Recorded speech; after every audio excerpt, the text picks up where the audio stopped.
Você sabia que o nervo vago tem ação direta na dor por principalmente 5 mecanismos? O objetivo dessa aula é passar para você como o nervo vago, o principal nervo parasimpático do corpo, modula a dor.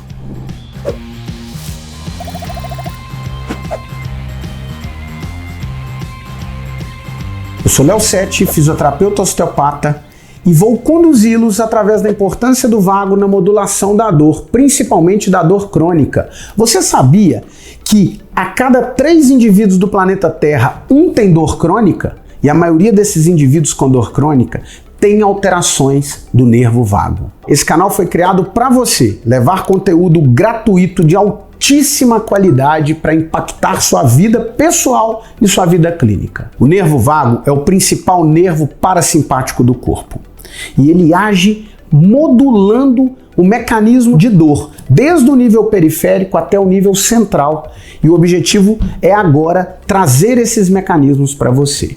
O nervo vago, o principal neurotransmissor vagal, é a acetilcolina.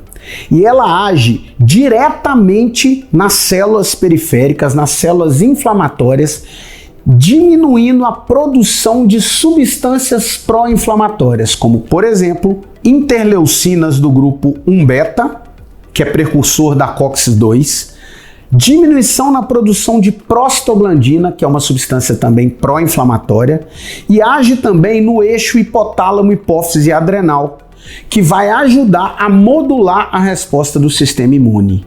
Então, a primeira ação do vago na dor é no controle de produção de citocinas, substâncias pró-inflamatórias. Além disso, o vago age modulando a resposta simpática.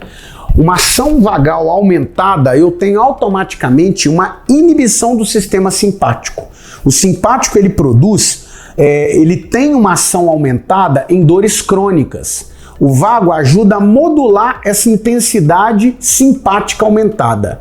Ele diminui a produção de noradrenalina, uma vez que ele age diminuindo a inibição, ele age inibindo esse neurônio simpático e, consequentemente, ele diminui a produção de noradrenalina. E, consequentemente, ele ajuda também na modulação da dor através da inibição simpática.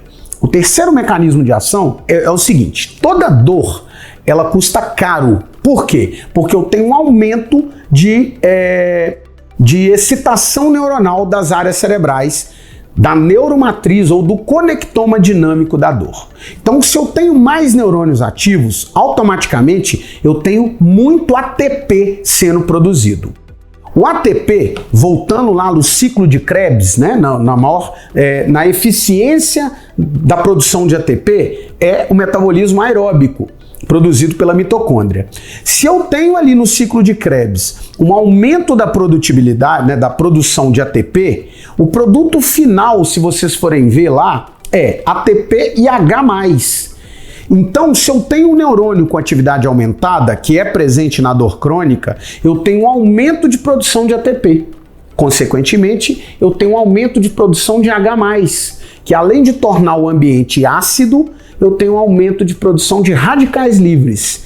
Então, indivíduos com dores crônicas têm geralmente um aumento de produção de radicais livres. E o que o vago faz? A acetilcolina, ela é absorvida a nível intracelular. A mitocôndria, ela absorve a acetilcolina e a acetilcolina ela funciona como um sistema tampão, onde ele vai estabilizar, diminuir essa perpetuação e circulação de radicais livres e, consequentemente, agindo na modulação da dor. Então essa é a terceira ação vagal direta na modulação da dor, que é controle de radicais livres.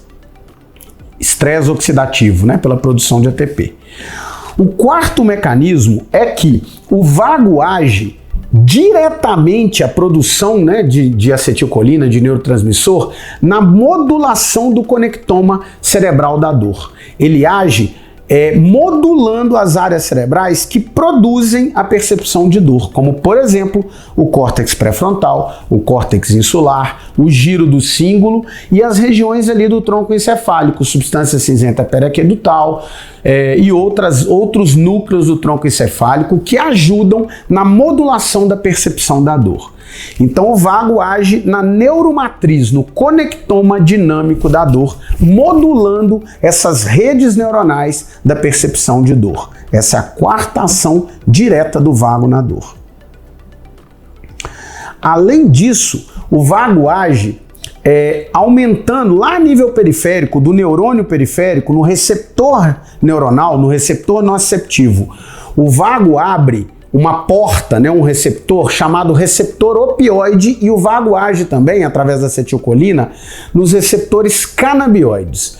Léo, me explica isso melhor. O receptor opioide e canabinoide, ele compete com o receptor nociceptivo.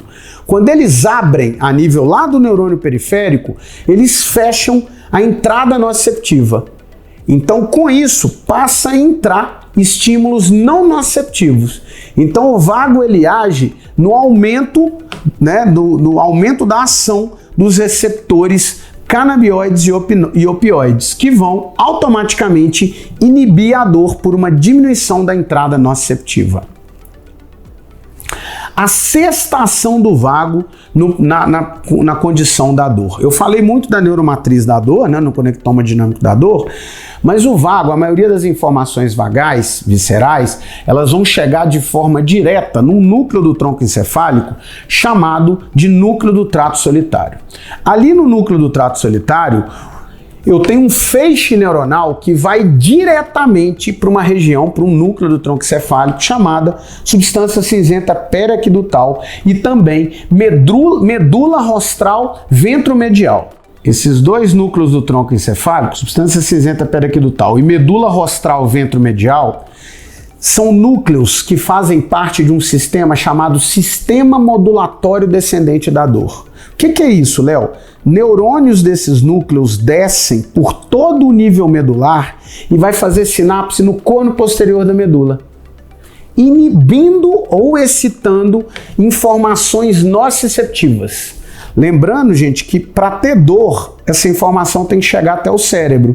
Esse sistema modulatório descendente, ele bloqueia estímulos nociceptivos que podem excitar as áreas de dor, já no nível medular. E o vago, as aferências vagais, esse núcleo do trato solitário, ele vai mandar informações direto para a substância cinzenta periaquidutal e para a medula rostral ventromedial, que são núcleos que fazem essa inibição descendente da dor. Então, o vago ele pode ajudar nessa modulação inibitória descendente da dor, tá? E isso é fundamental.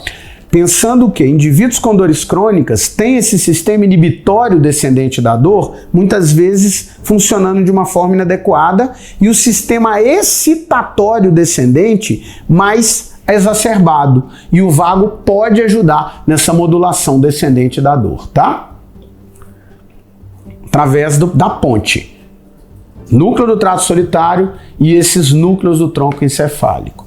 E além disso, o vago age numa integração de todo o sistema do cérebro bayesiano do conectoma dinâmico da dor.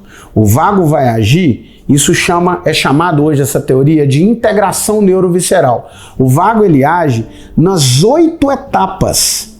Eu tenho 8 níveis de modulação neural, desde o nível periférico até o nível mais superior, que seria o córtex frontal. E o vago ele vai agir nos 8 níveis, que é o que mostra nessa figura aqui, ó. Ele vai agir desde o nível visceral, aqui tá falando do coração, mas não só do coração, a nível dos gânglios intrínsecos ali de cada víscera, né, do controle visceral mais interno ali, que seria o nível 1. Depois ele vai agir a nível de tronco encefálico, como a gente já citou anteriormente. Depois ele vai agir a nível dos reflexos do tronco encefálico com os órgãos. Ele vai agir a nível da substância cinzenta periaquidutal e ele também vai ter uma ação no hipotálamo, que já seria o nível 4. O nível 5 de controle neural, ele vai agir a nível de diencéfalo, da amígdala cerebral, nos núcleos basais que controlam respostas de tônus posturais e etc. O vago vai agir no centro de controle interno do corpo, no centro interoceptivo do corpo, que seria o nível 6 de controle neural do corpo.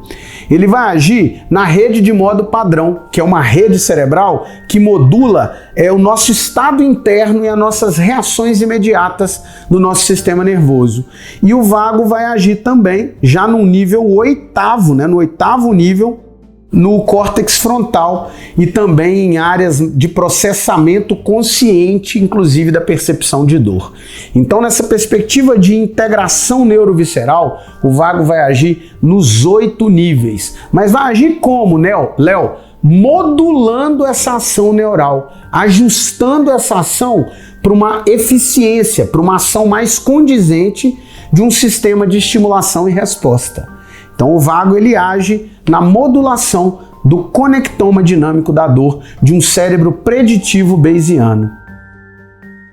E assim a gente começa a entender mais da importância da ação vagal em todo o sistema de processamento, modulação e percepção da dor, tanto a nível periférico, através dos neurotransmissores que vão por todo o corpo através do sangue, a acetilcolina, por exemplo, que vai agir em todos os órgãos do corpo. Além disso, dessa ação de neurotransmissor, ele também tem uma ação neural direta em todo o conectoma dinâmico da dor.